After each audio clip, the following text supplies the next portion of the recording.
lambot.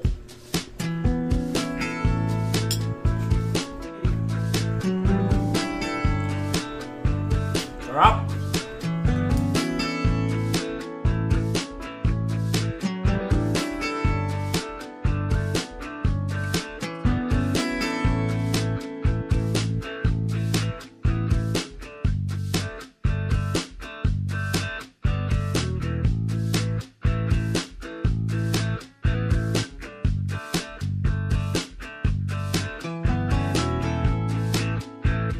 Yan, magluluto ng adobo, binutuhan. Binutuhan, mga kabotsyog tayo ngayon, no?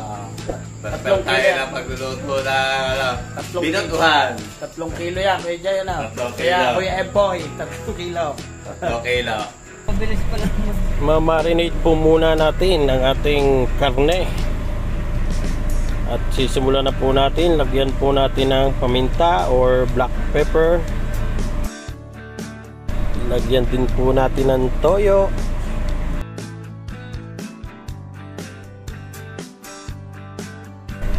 At saka sukang DS. Pwede po kayong gumamit ng ibang suka kung gusto nyo, pero suka pong DS ang ginagamit namin. At nailagay na po natin ang ating mga basic na ricado. At ating imamarinate po muna yan ng isang gabi para mas masarap po ang ating karne at talagang tiim na tiim yung mga ricado na inilagay. Kung ayaw nyo naman po ng suka, pwede hong pineapple juice din yung ilagay nyo. Yan na po ang hitsura ng ating imamarinate. At makalipas nga po ang isang gabi ay naghanda na tayo ng patatas, pang ricado at sibuyas, bawang. Gagayatin na rin po yan para sa ating binutuhan.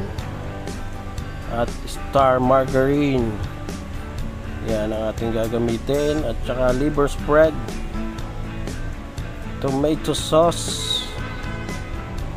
At yan lang po, simpleng luto lang po ng binutuhan. At saka yan, toyo pag kinakailangan magdagdag, tsaka paminta at mantika. At gagayatin na po natin ang ating sibuyas. Maglalagay din nga po pala tayo dito ng dahon ng laurel, bawang. Atin na pong gayatin.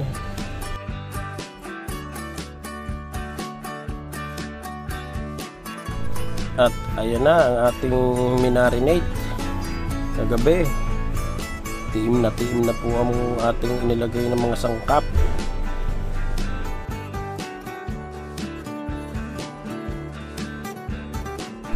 Lalagay lang po tayo ng mantika. Sisimulan na po natin ang ating binutuhan. 3 kilong binutuhan.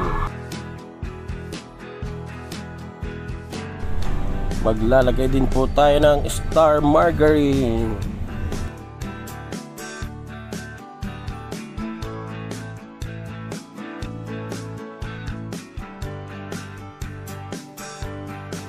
At yung ating ginayat na bawang, ating luluto-lutuin lang ang bawang yung medyo magiging brown ng kaunti.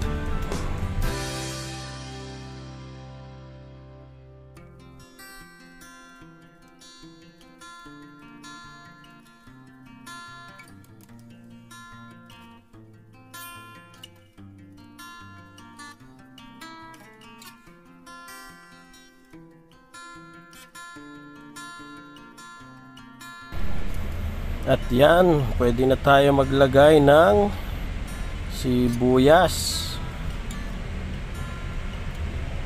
Mabango na ang ating bawang. Atin lamang din pong luluto-lutuin ang ating sibuyas.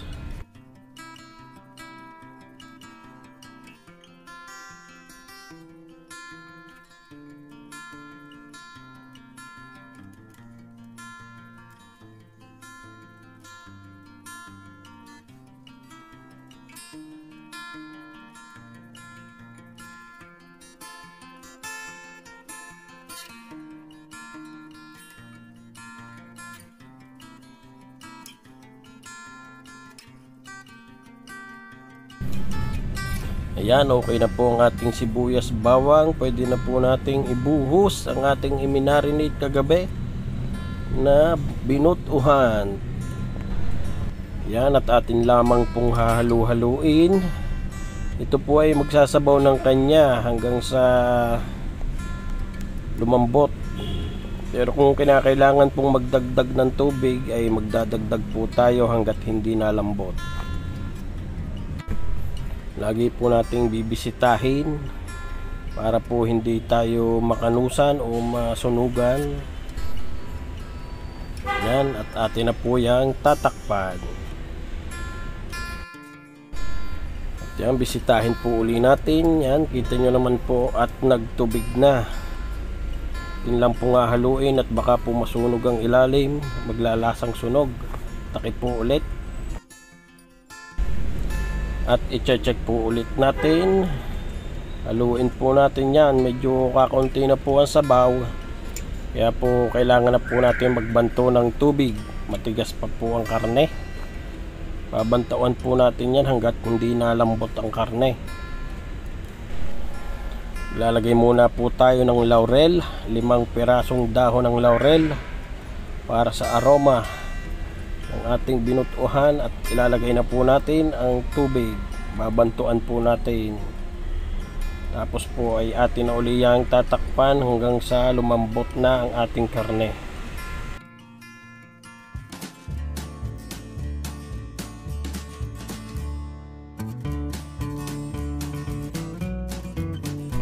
At makalipas nga po ulit ang ilang minuto ay yan, malambot na ang ating karne. Pwede na po tayong magdagdag dyan ng patatas. Lagay na po natin ang ating patatas para naman po may gulay siya kahit kaunti. At yung ating liver spread, ayan, atin lamang po yung halu-haluin para po sumama po yung liver spread natin sa ating sabaw. Ihintayin lang po nating maluto ang ating patatas. Pwede rin po kayo maglagay ng iba pang sangkap kung gusto nyo. Optional po yon, yung carrots. Kaya pwede rin po nyong lagay ng bell pepper. Pwede rin po kayo magdagdag ng pampalasa na ibang pampalasa, betchin or magic sarap. Yan, takpan na po natin. At ayan, medyo iga na po ang sabaw at pwede na po ang ating binutuhan. Yan na po. Medyo iga na po ang sauce at malambot na po ang karne at patatas. Siguradong mapapalaban na naman po ng kainan si Bochog Charap. Yan, ang lutong napakasarap pero simple lang ang ating binutuhan.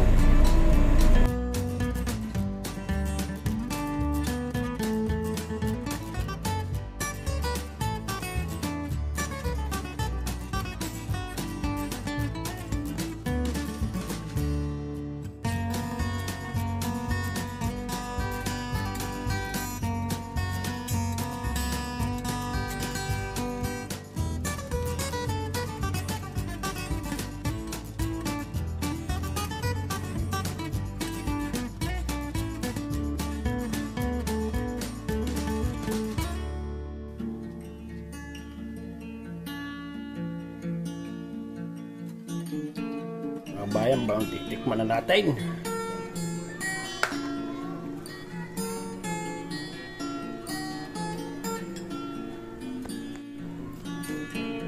Ang lambot natin. Sarap. Ang lambot. Talagang parami na naman ang kain ito.